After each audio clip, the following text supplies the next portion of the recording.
It was July 19th, 1977. It started out just like any other day. The sun was shining, birds were singing, and people were going about like normal. Then it started to rain.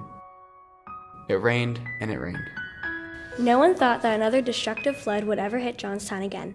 2 other floods had hit before, one in 1889 and another in 1936. Because of the efforts of the Army Corps of Engineers, everyone thought that Johnstown was now flood-free. However, they were soon to find out that they were wrong. In a little area called Billtown, there was a married couple. The wife's name was Jane and her husband's Francis. Francis worked at the U.S. steel mill and was on his way to work just like he did every day.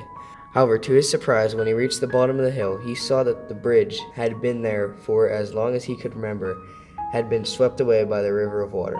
As he continued to look further along the bridge, he saw the town neighboring Billtown, Frog Hollow, was gone. It was totally washed away from every tree to every house.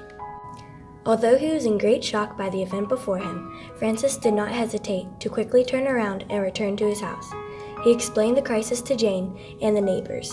The neighbors had said that they already knew what was happening and informed the Snyders that Johnstown was in way worse condition. They also said that the town by the name of Hornerstown was already totally wiped out in Johnstown.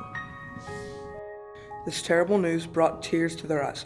Francis's mother lived in Hornerstown along with his Aunt Patty, who was temporarily staying with her.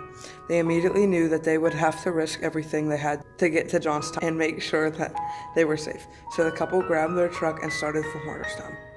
As it continued to rain, they drove down near Wart Road, which was a river of water just like almost every other road around. They couldn't get through. So they turned around and went towards Richland, where they parked at Moxham. Then the couple got into the Messenger Street in Hornerstown, and the river was rushing rapidly towards them. The only way they could get across Pine Street was to get into the river and hold onto a rope. So, as Jane and Francis got into the wicked water, they grabbed each other and the rope, and they fought through the river until reaching the other side. They ran the rest of the way to Pine Street, where they found Francis's mother and Aunt Patty were fine and unharmed. Jane and Francis were so relieved for being reunited with their loved ones and that they were all safe from the disastrous flood. The whole family then went around town helping others calm down. However, they would soon realize that not everything was going to be fixed so easily. The following evening, July 20th, 1977, brought devastation to everyone. They had realized that their worst fear had come true. Johnstown had been hit by another flood. As they looked around and saw cars flipped over, houses smashed in pieces, and loads of debris scattered everywhere, they could not believe that this could have happened to their hometown, Johnstown, for a third time. People also started looking for family members that did not contact them during the flood. Some were soon reunited, but some were not. A total of 84 people were reported dead. Families could not even bear to think that any of those people could potentially be part of their family that was swept away in the flood. When Jane and Francis returned home, they couldn't believe the sight in front of their eyes. Frog Hollow was gone. There was no house left standing. Unfortunately, Jane's brother lived over in Frog Hollow. He and his family lost their house and everything inside. Thankfully, they were all fine, and they had each other. They never did rebuild Frog Hollow. All of those houses, all of those families, an entire section of Johnstown just cleared away.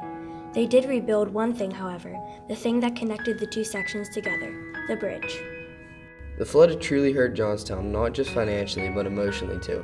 The flood caused almost $300 million in damage, but the money was nowhere near as important as the images that will stay in the minds of the Johnstown people forever. The encounter of Jane and Francis just shows how scary natural disasters can be. Most of the time, people of the outside world don't even know about events like this until they read about it in the newspaper. We just think, great, another disaster that will put the U.S. in more debt. However, that is not how we should see it. The people that have witnessed this flood will always remember what they went through. The money for the damage will someday be paid and forgotten, but the flood will never be.